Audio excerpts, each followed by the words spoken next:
I think the Bank of Montreal has been a leader in that regard. In terms of the contributions to communities, it's widespread across Canada. Some of the contributions that will lead to job creation in our community, and that's part of economic reconciliation.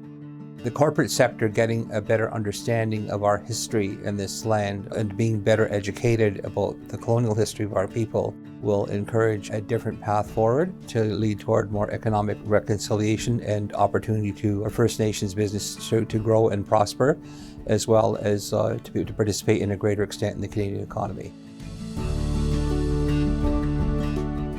Internally in the bank, I think the education of the employees who work here and the ones who do business with First Nations communities and their citizens is important to have a solid understanding of their history, their background, their goals, their aspirations, to clear a path forward and how they can achieve those goals and aspirations.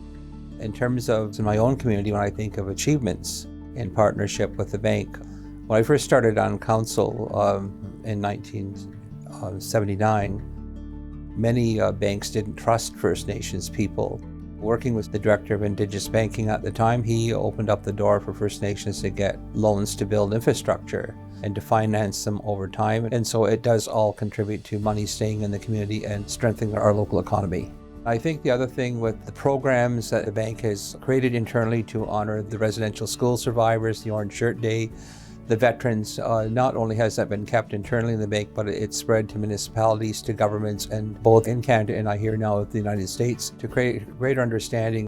The greater understanding will generate more respect and cooperation. Don't give up, keep trying. There still is a lot of work ahead of us, but there's been a lot accomplished, and I think you can see positive effects when the work you're doing. Then just continue on with that work and measure progress.